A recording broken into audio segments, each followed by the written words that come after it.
So, in this session, today we are going to begin with the topic multiple alleles, right? We have already discussed incomplete dominance and codominance. That are the exceptions to Mendel's laws, right? So, today we are going to begin with multiple alleles. What are multiple alleles, right? Students, ਆਪਾਂ ਹੁਣ ਤੱਕ ਜਿਨ medal ਦੇ law ਪੜ੍ਹੇ, ਅਸੀਂ ਹੁਣ ਤੱਕ incomplete dominance and ਕੋਡੋਮੀਨੈਂਸ ਪੜ੍ਹੀ। ਅਸੀਂ ਹੁਣ ਤੱਕ ਸਿਰਫ ਇੱਕ ਹੀ ਗੱਲ ਹਮੇਸ਼ਾ ਕਹਿੰਦੇ ਆ ਰਹੇ ਹਾਂ ਕਿ ਕਿਸੇ ਪਰਟੀਕੂਲਰ ਟ੍ਰੇਟ ਦਾ ਜਿਹੜਾ ਜੀਨ ਹੈ ਉਹਦੇ ਦੋ ਅਲੀਲਸ ਹੁੰਦੇ ਆ, ਇੱਕ ਡੋਮੀਨੈਂਟ ਇੱਕ ਰਿਸੈਸਿਵ। ਚਾਹੇ ਉਹ capital T for the height है, चाहे capital R small R for shape of the seed है राउंड एंड रिंकल्ड, चाहे वो कलर ऑफ द फ्लावर है। असी मैंडल ने जोड़े 7 करैक्टर्स या तुसी कह लो मैंडल ने जोड़े 7 ट्रेट्स स्टडी किए, ਉਹਦੇ ਵਿੱਚ ਅਸੀਂ ਹਰ ਚੀਜ਼ ਦੇ ਵਿੱਚ ਅਸੀਂ ਇਨਕੰਪਲੀਟ ਤੇ ਕੋਡੋਮੀਨੈਂਸ ਪੜ੍ਹ ਕੇ ਆਏ। ਉਹਦੇ ਵਿੱਚ ਵੀ ਅਸੀਂ ਹੁਣ ਤੱਕ ਕੀ ਕਹਿੰਦੇ ਆਏ ਆ, ਕਿਸੇ ਪਰਟੀਕੂਲਰ ਜੀਨ ਦੇ ਦੋ ਅਲੀਲਸ ਹੁੰਦੇ ਆ, ਇੱਕ ਡੋਮੀਨੈਂਟ ਇੱਕ ਰਿਸੈਸਿਵ। ਇੱਕ ਨੂੰ ਅਸੀਂ ਕੈਪੀਟਲ ਐਲਫਾਬੈਟ ਨਾਲ ਰਿਪਰੈਜ਼ੈਂਟ ਕਰਦੇ, ਇੱਕ ਨੂੰ ਸਮॉल ਨਾਲ। ਬਟ ਅੱਜ ਅਸੀਂ ਮੈਂਡਲ ਦੇ ਜੋ ਐਕਸੈਪਸ਼ਨ ਪੜ੍ਹਨ ਜਾ ਰਹੇ ਹਾਂ, ਅੱਜ ਅਸੀਂ ਮੈਂਡਲ ਦੇ ਲਾਅ ਦੀ ਐਕਸੈਪਸ਼ਨ ਪੜ੍ਹਨ ਜਾ ਰਹੇ ਹਾਂ, ਉਹਦੇ ਵਿੱਚ ਅਸੀਂ ਇੱਕ ਨਵੀਂ ਹੀ ਚੀਜ਼ ਪੜ੍ਹਨ ਜਾ ਰਹੇ ਹਾਂ। ਉਹ ਇਹ ਹੈ ਕਿ ਇੱਕ ਜੀਨ ਦੀਆਂ ਦੋ ਤੋਂ ਵੱਧ ਫਾਰਮਸ ਵੀ ਹੋ ਸਕਦੀਆਂ। ਅਲੀਲਸ ਕੈਨ ਬੀ ਮੋਰ ਦੈਨ 2। ਇਹ ਅੱਜ ਨਵੀਂ ਚੀਜ਼ ਹੈ। ਹੁਣ ਤੱਕ ਜਿੰਨਾ ਅਸੀਂ ਮੈਂਡਲ ਦਾ ਲਾਅ ਜਾਂ ਜੈਨੇਟਿਕਸ ਪੜ੍ਹੀ, ਉਹਦੇ ਵਿੱਚ ਅਸੀਂ ਮੋਰ ਦੈਨ 2 ਅਲੀਲਸ ਦਾ ਜ਼ਿਕਰ ਹੀ ਨਹੀਂ ਕੀਤਾ। ਬਟ ਹੇਅਰ ਸਾਡੇ ਕੁਛ ਐਵੇਂ ਦੇ ਕਰੈਕਟਰਸ ਹੁੰਦੇ ਨੇ which are controlled by more than 2 alternative form of gene. Yet ਹੁਣ ਤੱਕ ਅਸੀਂ 2 alternative forms ਹੀ ਪੜ੍ਹੀਆਂ ਨੇ, but now here we are going to discuss more than 2 alternative form of a gene, right? So more than 2 alternative form of a gene in a population occupying the same locus on a chromosome or its homologue. ਅਸੀਂ ਹੁਣ ਤੱਕ ਇੱਕ ਗੱਲ ਬਾਰ-ਬਾਰ ਕਹਿੰਦੇ ਆਏ ਹਾਂ। ਮੈਂ ਇੱਕ ਤੁਹਾਨੂੰ ਚੀਜ਼ ਡਰਾ ਕਰਕੇ ਦਿੰਨੀ ਹਾਂ। ਮੈਂ ਇਹ ਗੱਲ ਤੁਹਾਨੂੰ ਬਾਰ-ਬਾਰ ਅਸੀਂ ਕਹਿੰਦੇ ਆਏ ਹਾਂ ਕਿ ਜਿਹੜੇ ਮਲਟੀਪਲ ਅਲੀਲਸ ਹੁੰਦੇ, ਜਿਹੜੇ 2 ਫਾਰਮਸ ਆਫ ਅਲੀਲਸ ਹੁੰਦੇ ਨੇ, ਮੈਂ ਤੁਹਾਨੂੰ ਇੱਕ ਪੇਜ 'ਤੇ ਡਰਾ ਕਰਕੇ ਦਿੰਨੀ ਹਾਂ ਕਿ ਸਪੋਜ਼ ਸਾਡੇ ਕੋਲ, ਮੈਂ ਜੇ ਹਿਊਮਨ ਬੀਇੰਗਸ ਦੀ ਗੱਲ ਕਰਾਂ, 23 ਪੇਅਰਸ ਆਫ ਕ੍ਰੋਮੋਸੋਮ ਹੁੰਦੇ ਆ ਸਾਡੀ ਬਾਡੀ ਦੇ ਵਿੱਚ। 23 ਪੇਅਰ ਆਫ ਕ੍ਰੋਮੋਸੋਮ ਹੁੰਦੇ। ਮੈਂ ਇੱਦਾਂ ਲਾਈਨ ਲਗਾ ਦਿੰਦੀ ਹਾਂ, ਮੈਂ ਸਾਰੇ ਨਹੀਂ ਡਰਾ ਕਰਾਂਗੀ, ਕੁਛ ਪੇਅਰਸ ਮੈਂ ਡਰਾ ਕਰ ਦਿੰਦੀ ਹਾਂ। ਐਵੇਂ ਸਾਡੇ ਹਰ ਸੈੱਲ ਦੇ ਵਿੱਚ 23 ਪੇਅਰ ਆਫ ਕ੍ਰੋਮੋਸੋਮ ਹੁੰਦੇ, ਰਾਈਟ। ਅਗਰ ਇੱਕ ਪਰਟੀਕੂਲਰ ਮੈਂ ਜੀਨ ਲੈ ਲਾਂ, ਸਪੋਜ਼ ਮੈਂ ਆਈ ਕਲਰ ਦਾ ਜੀਨ ਲੈ ਲਾਂ, ਜਾਂ ਚਲੋ ਜੇ ਮੈਂ ਪਲਾਂਟ ਦੀ ਗੱਲ ਕਰਾਂ, ਮੈਂ height of plant the jean ਲਵਾਂ ਤੇ ਉਹਦੇ 2 ਅਲੀਲਸ ਨੇ, ਕੈਪੀਟਲ ਟੀ ਸਮॉल ਟੀ, ਰਾਈਟ। ਜਿਹੜਾ ਇੱਕ ਅਲੀਲ ਹੈ ਉਹ ਇੱਕ ਕ੍ਰੋਮੋਸੋਮ ਦੀ ਜਿਹੜੀ ਪੋਜੀਸ਼ਨ ਤੇ ਪਿਆ ਹੋਏਗਾ, ਜਿਹੜਾ ਉਹਦਾ ਹੋਮੋਲੋਗ, ਜਿਹੜਾ ਉਹਦਾ ਦੂਸਰੀ ਫਾਰਮ ਹੋਏਗੀ, ਉਹਦੇ ਪੈਰਲਰ ਵਾਲਾ ਜਿਹੜਾ ਹੋਮੋਲੋਗਸ ਕ੍ਰੋਮੋਸੋਮ ਹੈ, ਉਹਦੀ ਸੇਮ ਜਗ੍ਹਾ ਦੇ ਉੱਤੇ, ਸੇਮ ਲੋਕਸ ਦੇ ਉੱਤੇ, ਸੇਮ ਸਾਈਟ ਦੇ ਉੱਤੇ ਉਹ ਵਾਲਾ ਅਲੀਲ ਪਿਆ ਹੋਏਗਾ। ਠੀਕ ਹੈ, ਕਲੀਅਰ ਹੋ ਗਿਆ।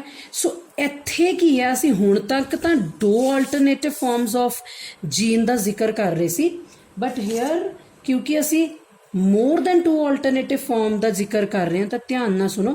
ਮੋਰ than 2 alternative form of a gene in a population occupying the same locus, ਉਹ ਵੀ ਸੇਮ ਲੋਕਸ ਤੇ ਪ੍ਰੈਜ਼ੈਂਟ ਹੈ on a chromosome or its homolog, that is called as multiple. Locus same ਰਹਿਣਾ, ਚਾਹੇ ਇਹ 2 ਫਾਰਮ ਹੋਣ, ਚਾਹੇ 2 ਤੋਂ ਜ਼ਿਆਦਾ ਹੋਣ। ਠੀਕ ਹੈ ਜੀ। ਸੋ these are the multiple form, more than 2 alternative forms or alleles. Clear ਹੈ। ਉਸ ਤੋਂ ਬਾਅਦ ਸਾਡੇ ਕੋਲ ਕੀ ਆ ਗਿਆ, ਹੁਣ ਮੈਂ ਤੁਹਾਨੂੰ ਕਹਿ ਤਾਂ ਦਿੱਤਾ ਕਿ ਸਟੂਡੈਂਟਸ ਸਾਡੇ ਕੋਲ ਮਲਟੀਪਲ ਅਲੀਲਸ ਦੇ ਵਿੱਚ ਜੀਨ ਦੀਆਂ 2 ਜਾਂ 2 ਤੋਂ ਵੱਧ ਅਲੀਲਸ ਹੁੰਦੇ ਨੇ। ਠੀਕ ਹੈ।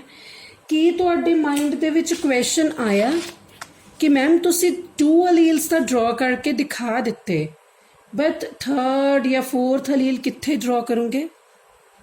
ਸੇਮ ਲੋਕਸ ਤੇ 2 ਅਲੀਲਸ ਤਾਂ ਮੈਂ ਡਰਾ ਕਰ ਦਿੱਤੇ, ਬਟ ਰੈਸਟ ਆਫ ਦ ਅਲੀਲਸ ਕਿੱਥੇ ਜਾਣਗੇ? ਸਟੂਡੈਂਟਸ, ਇੱਕ ਇੰਡੀਵਿਜੂਅਲ ਦੇ ਵਿੱਚ 2 ਅਲੀਲਸ ਹੀ ਹੁੰਦੇ ਨੇ। ਠੀਕ ਹੈ।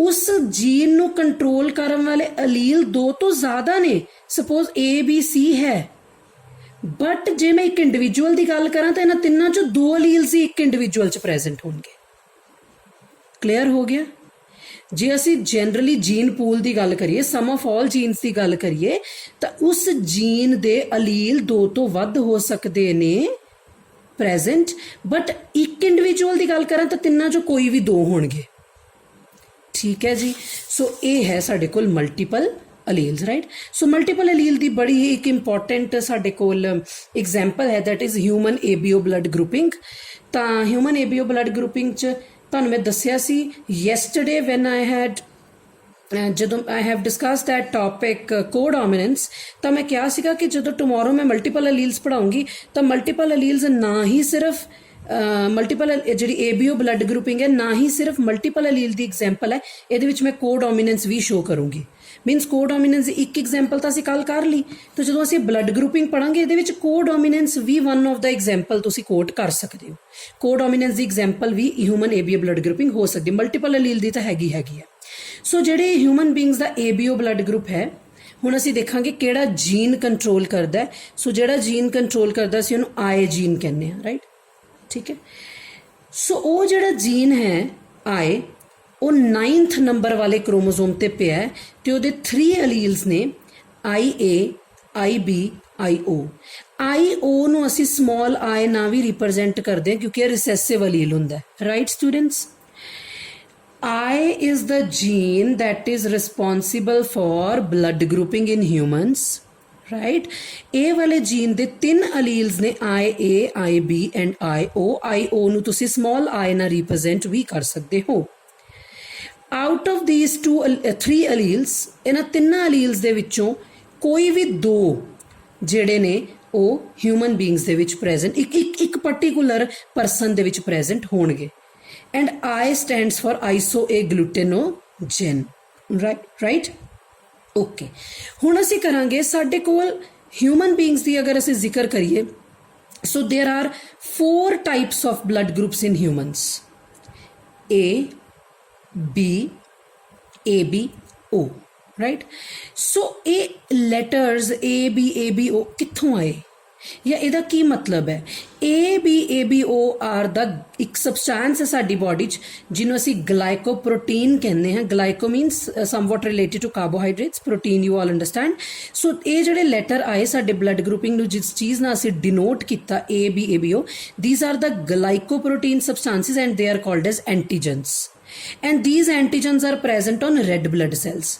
ਤੁਹਾਡੇ ਬਲੱਡ ਦੇ ਜਿਹੜੇ ਰੈੱਡ ਕਲਰ ਵਾਲੇ ਰੈੱਡ RBCs ਨੇ ਉਹਨਾਂ ਦੇ ਸਰਫੇਸ ਦੇ ਉੱਤੇ ਇੱਕ ਐਂਟੀਜਨ ਪ੍ਰੈਜ਼ੈਂਟ ਹੈ ਉਹੀ ਐਂਟੀਜਨ ਡਿਸਾਈਡ ਕਰੇਗਾ ਤੁਹਾਡਾ ਬਲੱਡ ਗਰੁੱਪ A ਹੈ B ਹੈ AB ਹੈ ਕਿ O ਹੈ ਠੀਕ ਹੈ ਜਿਵੇਂ ਮੈਂ ਤੁਹਾਨੂੰ ਹੁਣ ਦੱਸਣ ਜਾ ਰਹੀ ਹਾਂ ਕਿ ਲੈਟ ਅਸ ਸਪੋਜ਼ ਅਗਰ ਸਾਡਾ ਬਲੱਡ ਗਰੁੱਪ A ਹੈ ਤਾਂ ਸਮਝ ਲਈਓ ਤੁਹਾਡੇ ਰੈੱਡ ਬਲੱਡ ਸੈੱਲ ਦੇ ਉੱਤੇ ਜਿਹੜਾ ਗਲਾਈਕੋਪ੍ਰੋਟੀਨ ਮੀਨਸ ਐਂਟੀਜਨ ਪ੍ਰੈਜ਼ੈਂਟ ਆ A ਹੈ ਅਗਰ ਤੁਹਾਡਾ ਬਲੱਡ ਗਰੁੱਪ B ਹੈ ਤਾਂ ਤੁਹਾਡੇ ਰੈੱਡ ਬਲੱਡ ਸੈੱਲ ਤੇ ਜਿਹੜਾ ਗਲਾਈਕੋਪ੍ਰੋਟੀਨ ਪ੍ਰੈਜ਼ੈਂਟ ਆ B ਹੈ ਜੇ ਤੁਹਾਡਾ ਬਲੱਡ ਗਰੁੱਪ AB ਹੈ ਤਾਂ ਤੁਹਾਡੇ ਰੈੱਡ ਬਲੱਡ ਸੈੱਲ ਤੇ ਦੋਨੋਂ ਐਂਟੀਜਨ ਪ੍ਰੈਜ਼ੈਂਟ ਨੇ A ਵੀ ਤੇ AB ਵੀ that is why your blood group is AB then if you have O blood group then there will be no antigen present on your red blood next ਇੱਕ ਬਹੁਤ ਹੀ important ਚੀਜ਼ ਜਿਹੜੀ ਅਸੀਂ discuss ਕਰਨ ਜਾ ਰਹੇ ਹੋ ਇਹ ਹੈ ਸਟੂਡੈਂਟਸ ਕਿ ਸਾਡੀ ਜਿਹੜੀ ਫਿਨੋਟਾਈਪ ਹੈ ਫਿਨੋਟਾਈਪ ਮੀਨ ਸਾਡਾ ਬਲੱਡ ਗਰੁੱਪ ਲਾਈਕ ਇੱਥੇ ਅਸੀਂ ਫਿਨੋਟਾਈਪ ਕਿਹੜਾ ਕਰੈਕਟਰ ਪੜ੍ਹ ਰਹੇ ਹਾਂ ਸਾਡਾ ਬਲੱਡ ਗਰੁੱਪ ਜੇ A ਹੈ ਤੇ ਉਹਦੇ ਪਿੱਛੇ ਕਿਹੜੇ ਜੀਨ ਰਿਸਪੌਂਸਿਬਲ ਨੇ ਰਾਈਟ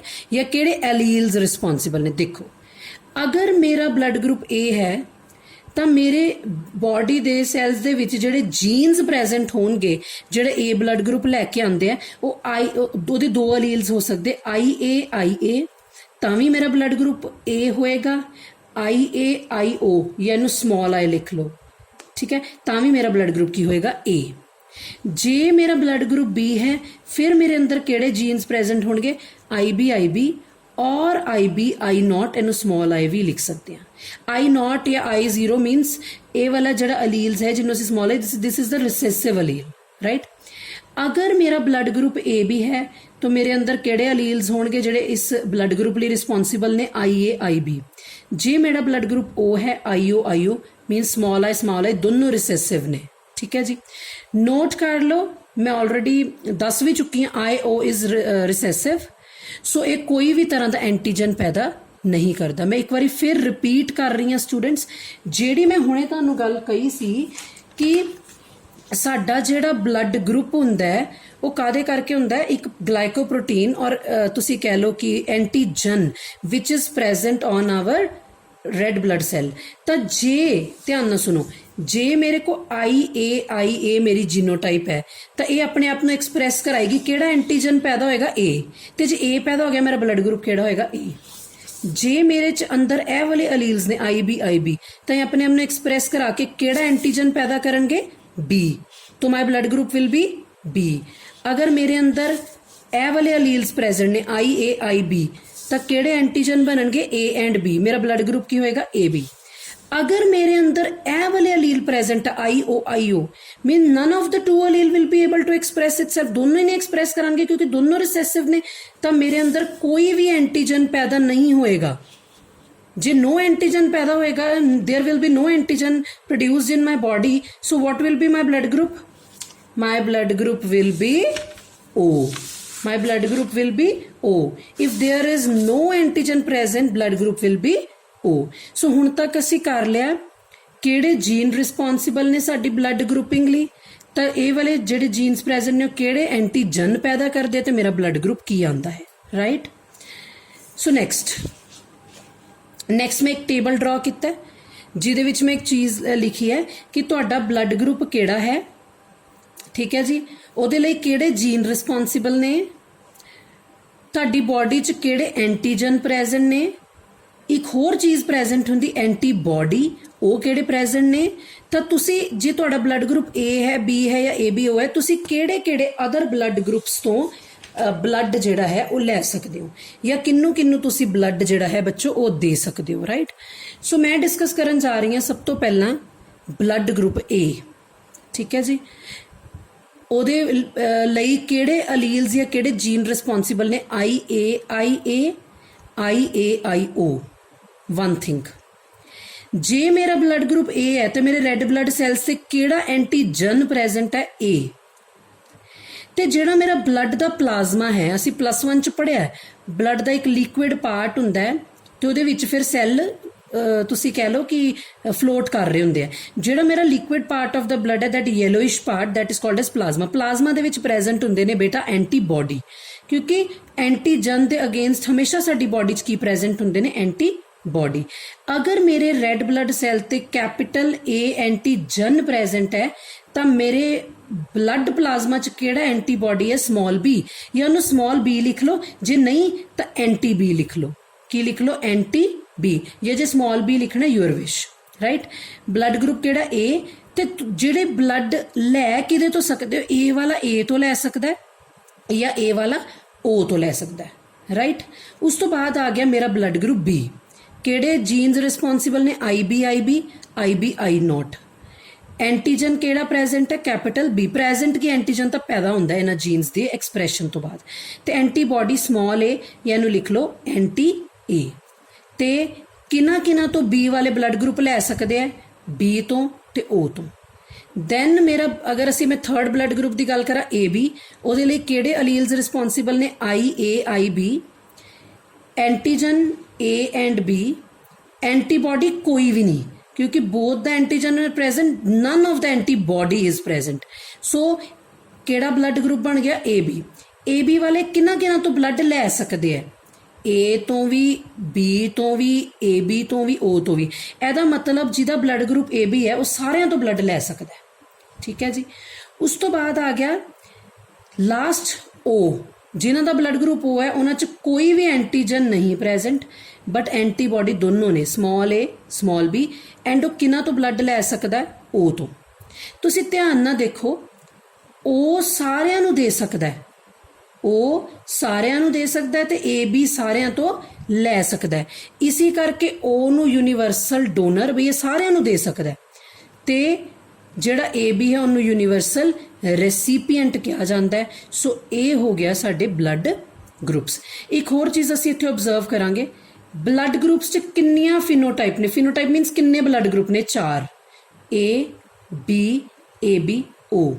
ਤੇ ਜੀਨੋਟਾਈਪ ਕਿੰਨੇ ਨੇ ਮੈਂ ਅੰਡਰਲਾਈਨ ਕਰਦੀ ਹਾਂ 1 2 3 4 5 6 genotypes and 4 phenotypes are present if we talk about human blood grouping. Clear ho gaya ji? So this is all about human blood groups. So ਆਪਾਂ ਡਿਸਕਸ ਸਟੂਡੈਂਟਸ ਕਰ ਲਿਆ ਕਿ ਕਿਵੇਂ what are multiple allele, what are the example of multiple alleles. ਮੈਂ ਇੱਕ ਗੱਲ ਜਦੋਂ topic ਸ਼ੁਰੂ ਕੀਤਾ ਸੀ ਮੈਂ ਇੱਕ ਗੱਲ ਕਹੀ ਸੀ कि ABO blood grouping is not only an example of multiple alleles but it is also an example of codominance.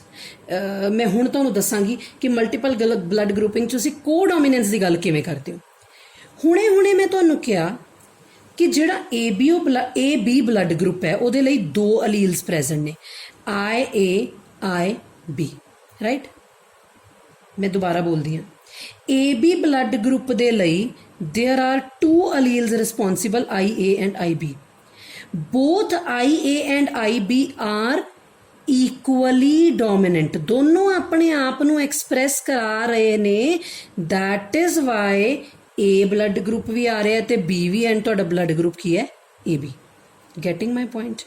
Both the alleles IA and IB if they are present together अगर वो कट्ठे प्रेजेंट ने both will be able to express equally तो इस एक आदि example बन गई कोडोमिनेंस की क्लियर हो गया सो इत्थे जिहड़ी ब्लड ग्रुपिंग है उस असीं कल्ली सिंपल डोमिनेंस भी पढ़ते हैं भी एक डोमिनेंट है एक नहीं डोमिनेंट जिवें IA है IA डोमिनेंट है IO नहीं डोमिनेंट इच सिंपल डोमिनेंस की एग्जाम्पल भी है ਇਹਦੇ ਚ कोडोमिनेंस की एग्जाम्पल भी है ਇਹਦੇ ਵਿੱਚ मल्टीपल अलील की एग्जाम्पल भी है क्लियर हो गया जी so this was all about multiple alleles right so the next topic which we are going to start is polygenic inheritance so topic is polygenic inheritance or multiple factor inheritance right polygenic inheritance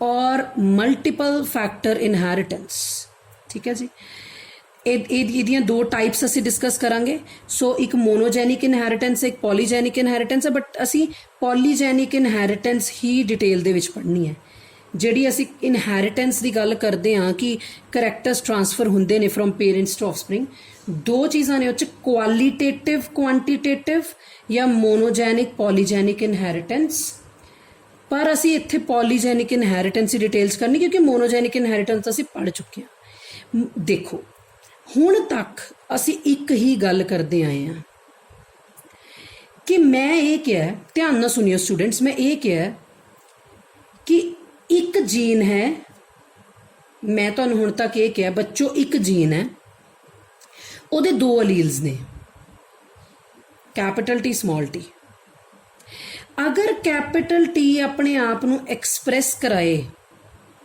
ਤਾਂ plant ਦੀ height ਕੀ ਆਉਂਦੀ ਹੈ toll small t ਰਿਸੈਸਿਵ ਹੈ ਆਪਣੇ ਆਪ ਨੂੰ express ਨਹੀਂ ਕਰਾਉਂਦਾ ਤਾਂ ਜਿਹੜੀ ਪਲਾਂਟ ਦੀ ਹਾਈਟ ਹੈ ਟੌਲ ਹੈ ਅਗਰ ਪਲਾਂਟ ਉਹ ਕਾਦੇ ਕਰਕੇ ਹੈ ਟੋਟਲੀ 100% ਕਾਦੇ ਕਰਕੇ ਹੈ ਇਸ ਜੀਨ ਕਰਕੇ ਕੀ ਮੈਂ ਹੁਣ ਤੱਕ ਤੁਹਾਨੂੰ ਇਹ ਕਦੀ ਵੀ ਕਿਹਾ ਕਿ ਬੱਚੋ ਇੱਕ ਕਰੈਕਟਰ ਹੈ ਉਹਨੂੰ ਮੋਰ ਦੈਨ 1 ਜੀਨ ਕੰਟਰੋਲ ਕਰਦੇ ਹੈ मैं मोर देन 1 अलील तो कहता जीन एक सी हुणे मैं मल्टीपल अलील डिस्कस कराया मैं क्या बच्चों जीन एक है पर उहदे अलील्स दो तो वध हो सकते हैं कि हुण तक असी कोई इहो जी एग्जाम्पल लई वेयर मैं ये क्या होवे कि एक करैक्टर है लाइक हाइट कोई कलर कोई शेप पर उहदे पिछे जीन एक तो ज़्यादा ने नो सो इस चीज़ नूं असी पॉलीजैनिक इनहेरिटेंस कहने आ मोनोजैनिक मीनस एक करैक्टर दे पिछे एक जीन है डन ने असी कर चुके हैं उन्होंने असी क्वालिटेटिव भी कहने क्वांटिटेटिव की है क्वांटिटी करैक्टर एक है बट उहदे पिछे जीन्स मोर दैन 1 ने so this is called as quantitative और पॉलीजैनिक इनहेरिटेंस मीन सपोज किसी प्लांट का कोई कलर है किसी चीज़ का फ्लावर का है किसी चीज़ का ठीक है उहदे पिछे 3 जीन ने ABC ठीक है हुण इकल्ले A करके भी नहीं कलर आना कल्ले B करके भी नहीं आना कल्ले C करके भी नहीं आना ठीक है। सो तीनों genes part of the trait express कराओगे तो तिन्ना दे एक्सप्रैशन नूं मिल के कंप्लीट करैक्टर आऊगा। सो जदों किसी एक पर्टिकुलर करैक्टर दे लई ट्रेट दे लई more than one gene responsible होंदे, that is called as polygenic inheritance. So let us discuss example of polygenic inheritance. Skin colour in humans. साडी जिहड़ा स्किन दा कलर है, हुणे आपां देखांगे साडी स्किन दा किन्ने तरह दे कलर हो सकते ने। कॉब लेंथ इन मेज, जिहड़ी वो छल्ली हुंदी ओहदी जिहड़ी वो कॉब हुंदा है, मतलब छल्ली दा वो जिहड़ा तुसी लैंदे हो, मतलब ओहदी लेंथ किन्नी है। साडी हाइट, ह्यूमन हाइट, ठीक है जी।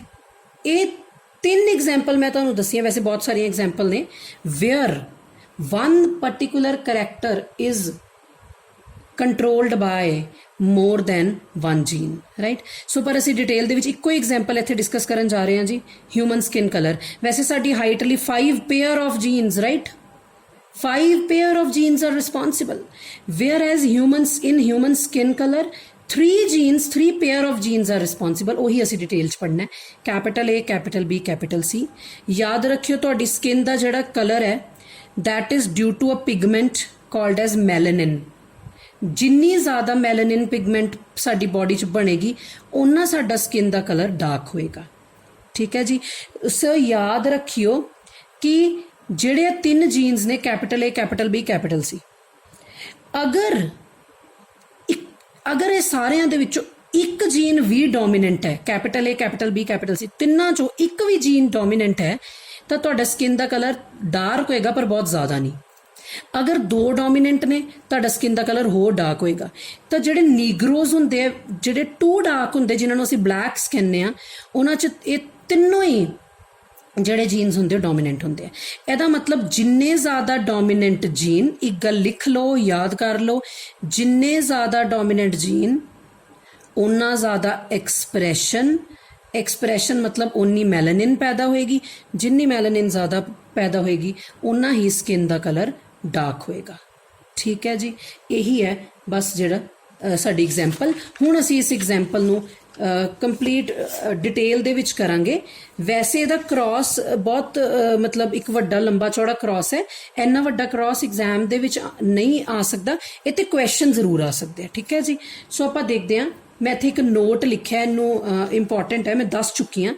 जिन्ने ज़्यादा डोमीनेंट जीन ABC उन्नी ही ज़्यादा मैलेनिन पैदा होएगी। सो जदों मैं इहदा क्रॉस बनावांगी, देखो मैं 2 पेरेंट्स ले, एक दे विच मैं 6 दे 6 अलील, 3 जीन ने ना, एक जीन दे 2 अलील, तो 3 जीन्स दे किन्ने अलील हो गए 6, सारे कैपिटल ले ले। वैरी डार्क ब्लैक्स, नीग्रो जिवें हुंदे ने, टोटल डार्क ब्लैक। जे 6 दे 6 अलील रिसैसिव ने तो वैरी लाइट वाइट, जिन्होंने असीं वाइट्स कहने, बिल्कुल गोरे।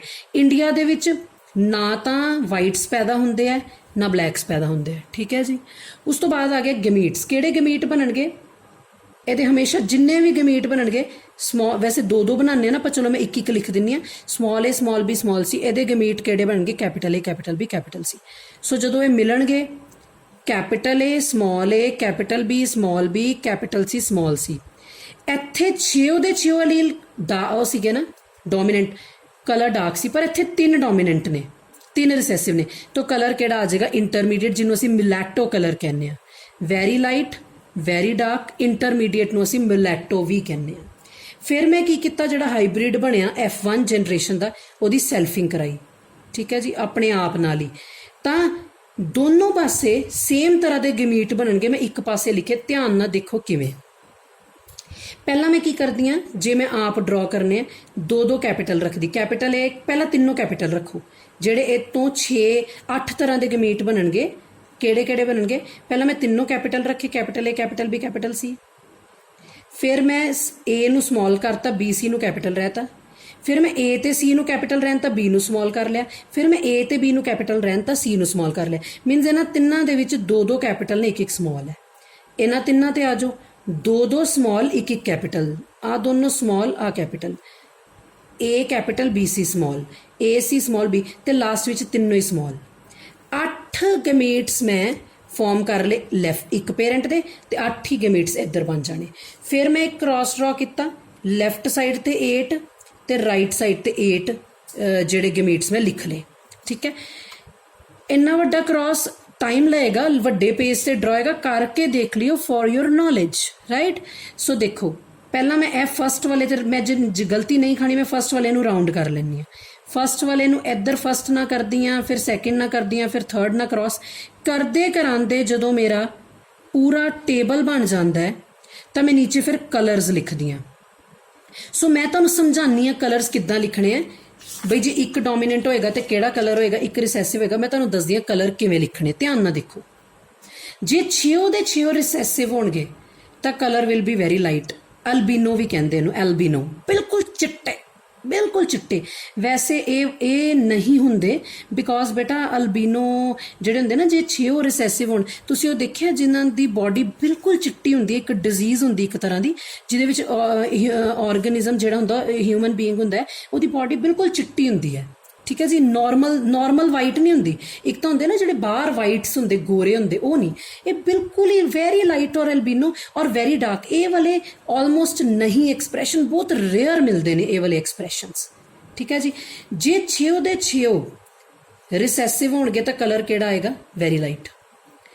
जे 6 दे विचों 5 रिसैसिव होणगे, सिर्फ एक डोमीनेंट होएगा, कलर किहड़ा होएगा, लाइट। मतलब मैलेनिन पैदा होई पर बहुत घट। जे 2 डोमीनेंट होणगे कलर इज फेयरली लाइट, जे 3 डोमीनेंट होणगे कलर इज मिलेटो इंटरमीडिएट, जे 4 डोमीनेंट होणगे मतलब चारों अपने आप एक्सप्रैस कराएंगे मैलेनिन पैदा हो रही है फेयरली डार्क, जे 5 डोमीनेंट होणगे डार्क, जे 6 दे 6 डोमीनेंट होणगे तो वेरी डार्क। तो वेरी लाइट वेरी डार्क सिर्फ एक आएगा आउट ऑफ ऑल किन्ने बने 34। आ जड़े मेरे मैं बॉक्सेस बने ना टोटल, आ देखो 1 2 3 4 5 6 7 8 1 2 3 4 5 6 7, तो सो टोटल काउंट करो। सो टोटल दे विचों आई एम सॉरी 38 नहीं, ज़्यादा बने 64 बने, आई एम सॉरी 64 बने ने। Out of 64 1 will be very light, 1 will be very dark, 6 light 6 dark, 15 fairly light 15 fairly dark and 20 will be intermediate that is mulatto. सारिਆਂ ਨੂੰ clear हो गई है वाली गल। So this is the ratio. हाँ, ये वाला एग्जाम दे विच अपना ਇਹਦੀ F2 जनरेशन बनानी नहीं आ सकती क्योंकि इन्ना वड्डा टेबल नहीं बनाना आंदा हुंदा almost, but you have to remember the ratio, you have to remember the phenotypes and genotypes की 7 फिनोटाइप ते 27 जीनोटाइप्स। 27 जीनोटाइप्स बनी भी असीं याद नहीं कर सकते, बट इन्ना याद कर सकते हैं, रेशियो फिनोटिपिक जीनोटिपिक रेशियो। ठीक है जी, एंड कि हुंदा की है, किहड़े किहड़े जीन्स ने किदे किदे करके इनू पॉलीजेनिक इनहेरिटेंस किया जाता है। ठीक है, एक मैं बैल शेप्ड ग्राफ बनाया, हिस्टोग्राम कहते हैं, ये देखो तुसी देख सकते हो, देखो स्किन कलर है, एक पासे फ्रैक्शन ऑफ पॉपूलेशन है, ये बहुत छोटे वाले जेडे 2 लैफ्ट एंड राइट है, ये वेरी लाइट वेरी डार्क वाले जेडे 1 1 आने हैं, लाइट ते डार्क वाले जेडे 6 6 आने वो थोड़े ज़्यादा ने, फेयरली लाइट डार्क वाले 15 15 ने वो थोड़ वड्डा है, इंटरमीडिएट वाले 20 ने उसदा सब तो वड्डा है। सो दिस इज द बैल शेप्ड कर्व ऑफ जेड़ा शो करता है कि ह्यूमन स्किन कलर किन्ने तरह दी है और किहड़े किहड़े उहदे लई जीन रिस्पॉन्सिबल ने ते किन्ने किन्ने एक्सप्रैशन आंदे ने। So this was all about polygenic inheritance, right.